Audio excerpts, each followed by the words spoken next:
चर्चा में आप सभी को स्वागत है। ये शिव चर्चा का किताब है और शिव चर्चा से जुड़ी हम आपको कहानी बताएंगे। हर हर महादेव, ओम नमः शिवाय। मान्यवर, ऐसा कहना आसान है लेकिन समझना कठिन है। जगत गुरु का यदि पर सुशोभित जनप्रिय देवादिदेव आज स्वयं गुरु का आदि परिणामदायी रूप का काम करते हैं। ऐसे तो घर घर में भगवान शिव का पूजित है, लेकिन सामान्य ने उनके गुरु स्वरूप का चिंतन करने का प्रयास नहीं किया। जिन व्यक्तियों ने अंधविश्वास में भी शिव को गुरु बनाया, उन लोगों ने परिणाम पाया है। आप भी महागुरु शिव के शिष्य बनकर आत्मक की कुंजी प्राप्त कर सकते हैं। शिव शिष्या ग्रहण करने के 3 सूत्र हैं। प्रथम, हे शिव, आप मेरे गुरु हैं, मैं आपका शिष्या हूँ, मुझ पर दया कर दीजिए। आप नहीं करिएगा तो कौन करेगा। इसे रात्रि सोते समय एवं जागते समय कम से कम 5 बार मन ही मन में बोले, हे शिव गुरु, आप मेरे गुरु हैं, मैं आपका शिष्या हूँ, मुझ शिष्या पर दया कीजिए। आप नहीं करिएगा तो कौन करेगा परमात्मा दया। आप एक आत्मा है, आप परमात्मा है, मैं एक आत्मा हूँ, चैतन्य आत्मा हूँ। आप आनंद के सागर हैं, मैं आनंद स्वरूप हूँ। आप प्रेम के सागर हैं, मैं प्रेम स्वरूप हूँ। आप शांति के सागर हैं, मैं शांत स्वरूप हूँ। आप ज्ञान का गंगा है, मैं ज्ञान स्वरूप हूँ।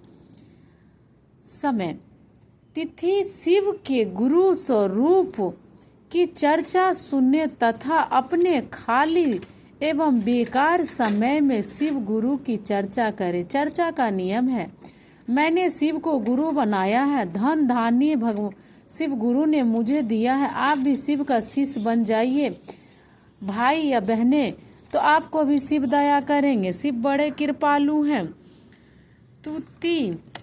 तीसरा, नमः शिवाय जाप 108 बार। नमो शिवाय 108 बार सुविधा अनुसार आवश्यक है। कलाई के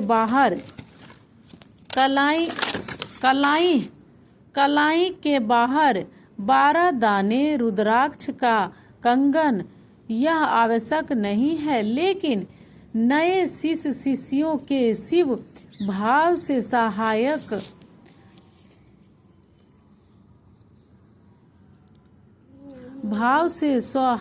होने के साथ साथ स्वच्छम के दृष्टिकोण के लाभदायक है। भजन कोई शर्त नहीं है।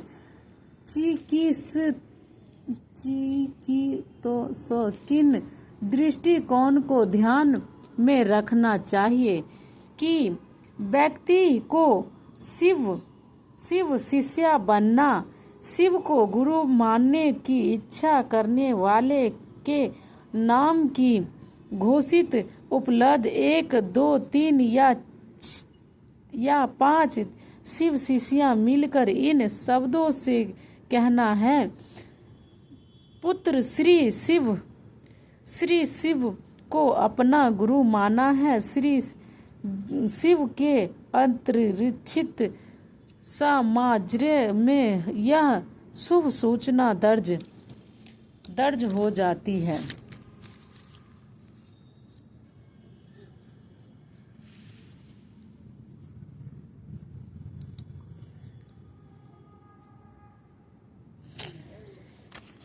जिस शिव गुरु की सृष्टि जिस समय सर्वस्व केवल अंधकार ही अंधकार था, न सूर्य दिखती थी, न चंद्रमा, ग्रह नक्षत्र का कई पता नहीं था, न दिन होता था न रात होती थी। पृथ्वी जल वायु की भी सत्ता नहीं थी। उस समय एकमात्र सत महाअर्थ सदा शिव की ही सत्ता विद्यमान थी, जो अनादि और चिन्मय कही जाती है। उन्हीं भगवान सदाशिव को वेद पुराण और उपनिषद तथा सत महात्मा यदि ईश्वर तथा सर्वलोक महेश्वर कहते हैं। एक बार भगवान शिव के मन में ये सृष्टि रचने की इच्छा हुई। उन्होंने सोचा कि मैं एक से अनेक हो जाऊं। यह विचार आते ही सबसे पहले परमेश्वर शिव ने अपनी पराशक्ति अंबिका को प्रकट किया तथा उनसे कहा कि हमें सृष्टि के लिए किसी दूसरे पुरुष का सृजन करना चाहिए, जिसके कंधे पर सृष्टि संचालन का महान भार रखकर हम आनंद पूर्वक विचरण कर सके। ऐसा निश्चय करके शिव शक्ति सहित परमेश्वर शिव ने अपने वाम अंग के 10वें भाग पर अमृत जल दिया।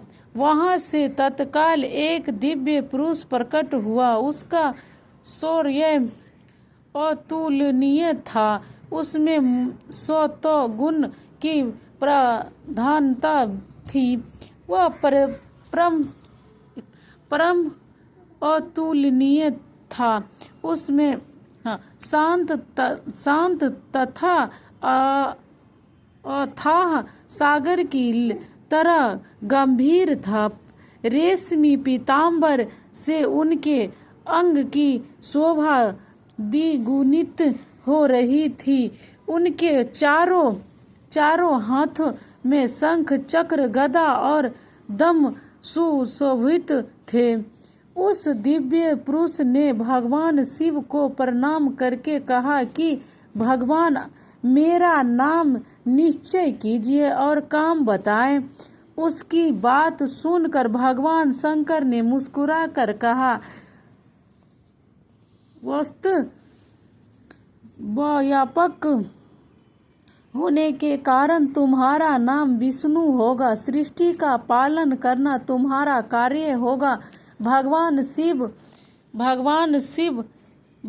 शिव का आदेश प्राप्त कर ली विष्णु कठोर तपस्या करने लगे। उन्हें तपस्या के श्रम से उनके अंग से जलधारा निकलने लगी, जिससे सुना आकाश भर गया। नारायण अत्यंत उन्होंने थोक कर उसी जल में शयन किया। जब जल अथर्तुत नर में यशन करने के कारण ही श्री विष्णु का एक नाम नारायण हुआ। कहानी अगर अच्छा लगे तो पेज को लाइक और सब्सक्राइब करिएगा और कमेंट में बताइएगा कि कहानी कैसी लगी। तो दूसरा पार्ट में आपको दूसरी कहानी सुनने को मिलेगी। ये हमारे शिव गुरु का चर्चा है। जो शिव गुरु का जो हम चर्चा में जाते हैं और हम कंगन बांधते हैं, तो जो शिव गुरु को मानते हैं वो सब लाइक और कमेंट करिएगा और अगले कहानी का इंतजार है।